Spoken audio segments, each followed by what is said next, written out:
It seems that everyone is talking about VICI properties lately, and with good reason. This REIT is down almost 10% on the 1 month chart, hovering around $28. And I also bought big time not too long ago, bringing my cost average down significantly. Meanwhile, VICI presented some great earnings with a beat on FFO and revenue. And with decent earnings and the stock coming down, that's where I get interested, especially since the dividend yield is increasing a lot because of it.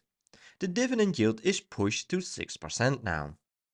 So does this all mean that VICI stock is a buy at current prices? Let's find out by doing an analysis. Diving into the earnings, we see that total revenue was reported at 964 million, up nearly 7% year over year. Off to a great start so far. But it gets even better. Net income increased nearly 32% year over year, which is an insane number. But the most important number, AFFO, increased 8.4%, significantly higher versus the revenue. So this looks great to me as well. However, on a per share basis, it increased only 4.9%, so let's keep an eye on that number. Dividends were declared at $0.43, easily covered by the FFO of $0.57, and increased 4.2% year over year. And the dividends are something that VICI is very proud of, and as they should, with a 7% compound annual growth rate ever since 2018. Pretty impressive for a REIT, and significantly higher versus some competitors. Diving into the portfolio breakdown, we see that Caesars is the biggest tenant, with 18 properties and representing 39% of the annualized cash rent. And let me be very clear here. Usually I prefer a maximum of 10% per tenant. But in the case of VICI, it is very different. They have a niche focus, and there is one other major difference.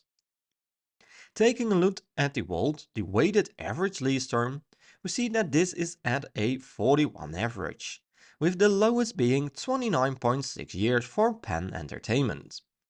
REITs in general have this number between 5 and 15 years, depending on the industry of course.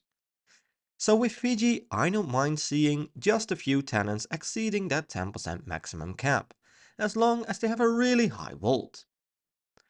MGM is the second biggest with 35% annualized cash rent. Combined, these two tenants represent 75% of the total portfolio. And as of lately, Fiji is expanding to other states as well, which is a great move in my opinion for diversification. Credit ratings are extremely important with REITs, and Fiji has B credit ratings, which is pretty decent. I prefer A credit ratings here. The last thing that I want to discuss before moving to the fundamentals is the net leverage ratio, reported at 5.5, which is again a great number since I prefer a range of 5 to 6.5 here. And now that we know more about the company, it is time to check the fundamentals of this stock. But first, if you made it this far into the video, I want to thank you a lot for watching this video. Make sure to subscribe to my channel to receive multiple analyses every week. And also join my Discord channel for free to meet other people within the community and to talk about stocks. It's completely free, so don't miss it out. Let's continue by diving into the fundamentals. VICI is a 30 billion market cap company. PE ratio is not a fair metric to use with REITs, so I'll be using the price to FFO instead. And right now it is sitting at 10, indicating they might be undervalued. Later in this video I will show you my 3 price targets for VICI stock, so make sure to watch until the end, because price to FFO is only telling a small part of the full story here. Revenue is at 3.8 billion and in this graph we see that revenue went up in the long run. To me this looks really good, especially for a REIT. The only thing is that growth is slowing down a little bit here.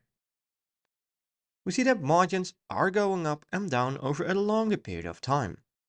But it looks like the margins are stabilizing here and continue to increase at a decent and consistent pace. EPS is going up in the long run, It is not always steady and consistent, but that's very common for REITs. Analysis expected in the coming years EPS will increase to $2.84. However, the growth will slow down over the years.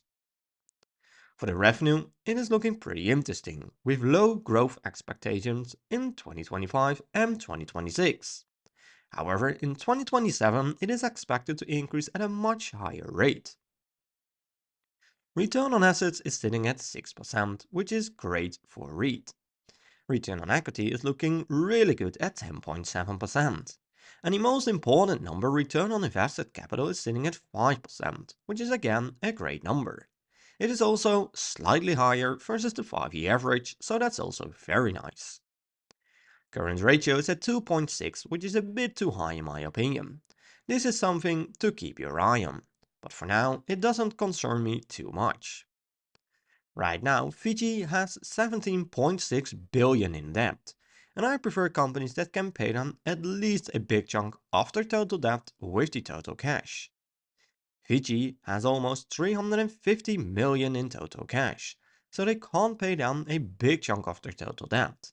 This is something that I don't like, especially in combination with the current ratio. So it's very important that free cash flow is growing, since this is used to pay down debt of course, but also to buy back shares, pay dividends and all other things. And here we see that free cash flow is going up in the long run, which is a great thing. For a REIT, this looks pretty good. Shares outstanding are increasing, which is very common for a REIT, since they increase shares to raise capital. When shares outstanding are decreasing, it increases your ownership in the company, increases the EPS, lowers the PE ratio, and makes it easier to maintain and increase the dividends. And since we're talking about dividends anyways, dividend yield is sitting at almost 6%, which is a great number. Annual payout is at $1.73 and payout ratio is at 64%, which is below the 75% average for REITs. The 5-year growth rate is at almost 8%, which is a great number. And they have been increasing the dividends for 6 years in a row now. And that's pretty impressive given the fact that they started paying dividends in 2018, when the company was founded. We see that growth is pretty steady and consistent here. To me, this looks really good. In this graph, we see the expected dividends in 2025 and 2026. Of course, this is an estimation and can be highly impacted by results, but it gives you a rough indication. It is expected to increase at a decent pace from here. And overall, these dividends look really interesting to me. But how about the historical returns? I decided to compare VICI stock with the overall market, in this case the S&P 500. On the 5-year chart we see that VICI returned only 47%, which is around half of what the S&P 500 returned. And keep in mind this is including dividends. Another thing to keep in mind is that VICI was able to outperform the S&P 500 for quite some while. On the 1-year chart it doesn't look good for VICI. In total they had a minus 5% return while the S&P 500 is sitting at nearly 24%. On the 6-month chart it is getting very interesting, since VICI was getting some momentum. But still, the S&P 500 managed to outperform them by a slim margin. On the 1-month chart it is looking pretty rough for VICI again, with a minus 10% return. So bottom line, VICI underperformed the S&P 500 in the long run, but most recently there was some momentum. So could this be the perfect time to buy VICI stock? Well, let's check the 3 price targets that I created using the Everything Money software, which is one of the best tools out there. I'm using a low, mid and high assumption to get the 3 price targets, starting off with revenue growth. For the revenue growth I'm filling in 6, 8 and 10% based on historical performance, their own outlook, but also because of the analysis.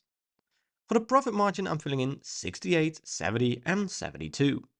And for the free cash flow margin I'm putting in 58, 60 and 62. For the PE ratio I'm putting in 10 and for the price of free cash flow I'm putting in 12, 14 and 16. My desired annual return is 12.5% since I can get an easy 10% average annual return with owning an ETF. Right now VICI stock is around $28. I hit analyze and we see a lot of green numbers. And since this is a REIT, I'm only focusing on the discounted cash flow value. We have a low price target of $28, we have a mid price target of $36, and we have a high price target of $47. To me, the mid price target is the most justified here, indicating that this stock is undervalued right now. Which price target do you think is the most justified here? Let me know in the comments down below. My final conclusion on VICI is that it is a great company with a niche focus. It will be hard for other companies to penetrate into this market in my opinion. VICI also has an insane high profit margin, which is very nice and most fundamentals look pretty solid for a REIT. And after a period of a roller coaster margin, it started to look like it's stabilizing right now. The only concern I have is the debt levels. This doesn't look too good in my opinion, especially in combination with the cash. And yes, the numbers surrounding their debt are looking pretty decent, but it is something to keep your eye on. From a dividend point of view, things look really good with both a high dividend yield and also some great growth stats. From a value point of view, I also get really excited since to me this company is still looking undervalued. Not too long ago, I decided to increase my position big time, and I'm planning to add even more shares anytime soon. The valuation looks good and the dividends are amazing. So what are your thoughts on VICI stock? Let me know in the comments down below. But remember to always do your own research and never fully trust on what I or other YouTubers say about a stock. I'm not a financial advisor and this content is just for entertaining purposes only. I hope you liked this video and I did bring some insights of the company to you. I would really appreciate a thumbs up and make sure to subscribe to get notified when I'm posting a new video.